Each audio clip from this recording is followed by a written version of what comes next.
Hello, Jessica here. We're making cheesecake. I decided to do a keto one because I wanted to be able to enjoy it and not feel too guilty about it. So we are doing some alternative sugar. And I think cheesecakes are one of the easiest recipes to do with a fake sugar because you don't really notice that it's fake. And I'm picky. I'm really picky about my fake sugar because some things taste really wonky, some things make my tongue tingle, some things are like really sensitive to all the different things that happen. Like there's cooling effect with some of them. And what I have found is that Carolyn over at All Day I Dream About Food, she does an amazing job with her stuff. And I very rarely, if ever, notice anything super funky about it. So you are trying to avoid sugar, if you're keto or try to just eat a little better sometimes, go check out her stuff because it's really good. But I picked a cheesecake. Sorry, just a minute. Can you go downstairs? Okay, have Cordelia bring you downstairs. She's already downstairs. Okay, well then go downstairs or knock on the door and have Adrian open the door. Just a minute, I'll be right back. Knock on the door. Just go potty. Open the door. It's not locked. You're going to go potty. You move your steps. Did you go potty? Don't come out here. I have a live going on. I have a naked boy and a toddler, well, preschooler who needs to go potty. Anyway, sorry. I'm back. You can't make this stuff up. So I picked cheesecake because cheesecake is one of those things that when you make it in the oven, it takes a long time. And people are very concerned about, will it crack, will it not, is it going to be legit? And so sometimes people take cheater steps and you don't get that full flavor, real cheesecake kind of thing going on because you're adding in additional things. It's not as dense as you might like it. Cheesecake is not hard in here at all. Okay, so here we go. I'm going to go ahead and get this going. We're going to whip up this very softened cream cheese. This is two blocks, so a pound, 16 ounces. There you go. That's good enough. We are going to add in the sweetener, and I didn't measure that out yet, but I love that our cups have the 2/3. Anyway. This is a powdered sweetener. This one is actually, if you read through it, this one is erythritol. Anyway, and we need 2/3 of a cup. I'm going to do this elsewhere in case I make a giant mess. Do it right here. I don't really like this bag. And I have to have a big cup full. Now, she says if you like things sweet, you should do a little more. I am definitely not going to do that. In fact, if anything, I'm going to do a little bit less. Because erythritol is that one that if you get too much of it for your taste, it gets kind of a minty, like a cooling effect. It's really weird. So, anyway, we're going to go ahead and blend this in. I'm going to make sure my computer with the recipe does not fall asleep or I will be in trouble.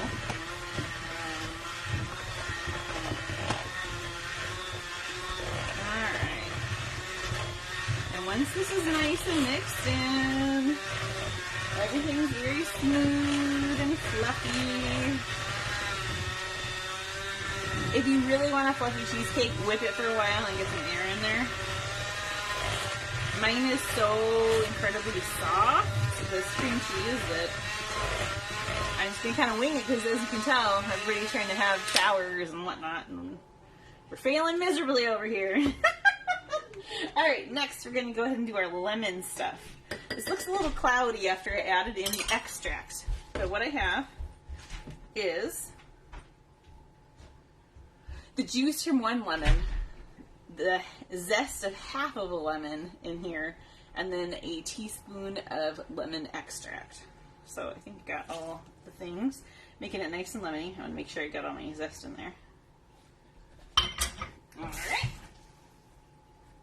And then we're going to go ahead and put this in, and I'll start slow so I don't slosh the liquid everywhere. There we go.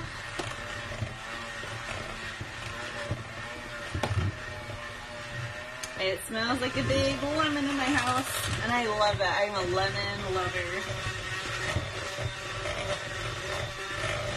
Alright, so once I get that all whipped in, next up, we are going to add, I have 1 egg and 2 egg yolks. So we want this to be a little rich. I have them all in this bowl, and I did use my handy dandy egg separator to get that. I'll use those for scrambled eggs or something. Anyway, I'm going to plop this in. Didn't say do it one at a time, so we're off the hook there. Alright, and it says, until just combined. We don't want it to get too fluffy or it's just not going to be quite right.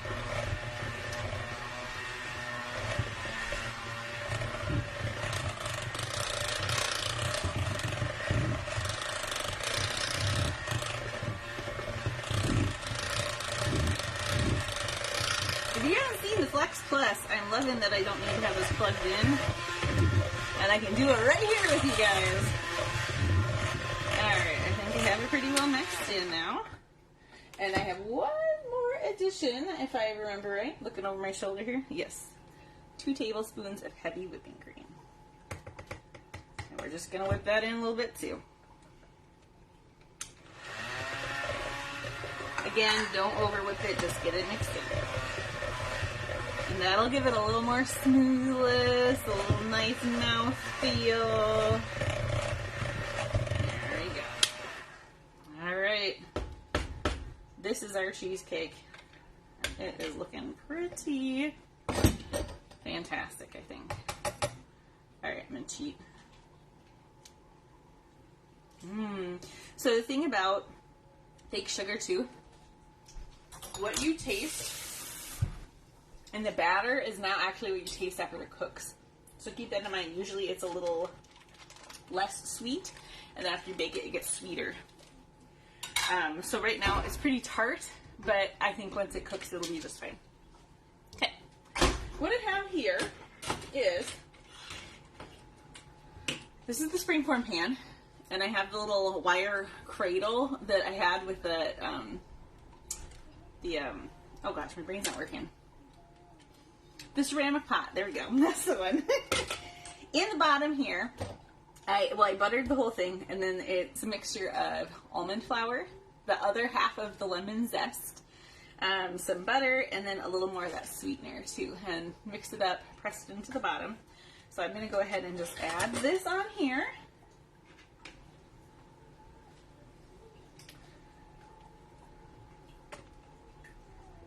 And pour it in. If I was cool, I could turn my arm so that you could actually watch while I'm pouring, but I am not that cool. I don't want to get stuff everywhere. Maybe someday I'll have multiple cameras. If you want to fund my multiple cameras, go right ahead. No. It's fine. You know how to cook. Right? Okay. We have that. Oh, by the way, this is the zester I used. Microplane one. I'm going to smooth it out a bit here.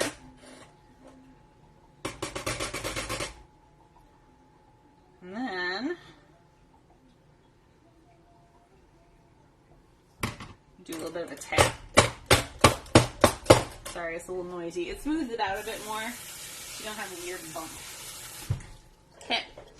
In this case, we do not want to have any sort of liquid in here. So it does come with, like your ceramic pot comes with a lid like this, but this isn't going to work because it has little holes in it to let a little steam escape, and that so does not work. So, oh, my computer locked. I wanted to make sure I knew what was going on just a minute. Okay. So you can do the tin foil, and I might still do that too, but I have this other lid, and this is the smallest lid for the Stretch Fit silicone pan set, and it is a little bigger in this pan, but it sets over the top. So I'm going to do the tin foil, and then I'm going to put that over the top. Now you wouldn't have to, but I don't trust my tin foiling ability, and so you can tin foil really well. Or I'm just going to do this, and then I'm going to put that lid over the top just to make extra sure that there is no water that is going to get in there, because that will not be good for your cheesecake. So, crumple that up. There you go. We're going to put this on top. I pushed something. Not doing yogurt today. Okay. And I have the water in here still from there. Make sure I have a whole cup worth in here. I put the trivet in there because I don't want it touching on the bottom.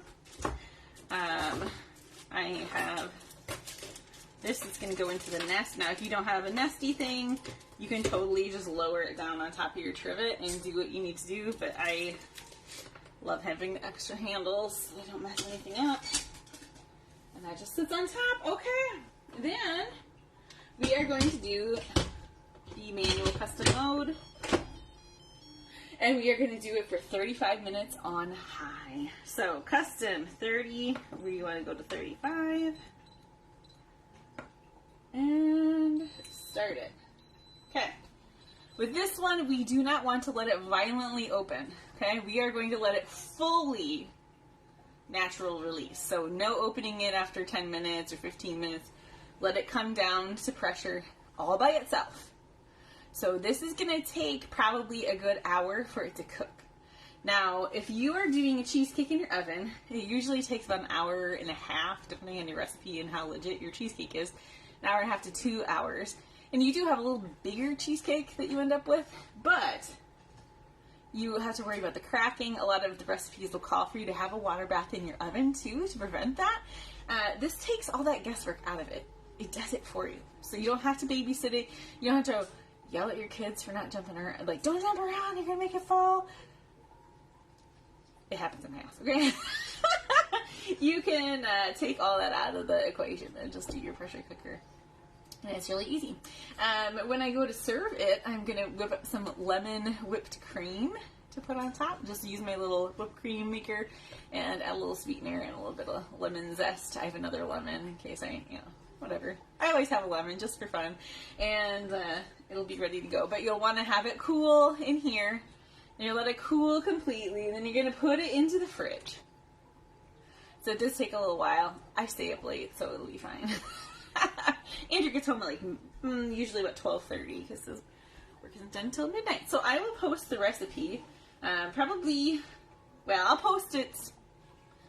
post it tonight, but then I'll take a picture of the pretty stuff when we eat it sometime tomorrow. So, that is our cheesecake. So, and you can find any kind. I will post some other that are non-keto, so you have those. There's a lemon, I think it's raspberry swirl cheesecake that's on my website. So I'll post that one. There's just a plain classic one, so you can put any toppings on it that you want. But they're all really, really good. So I'm going to sign off for tonight.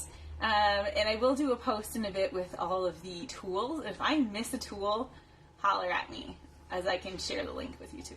Okay? Catch you later. Bye.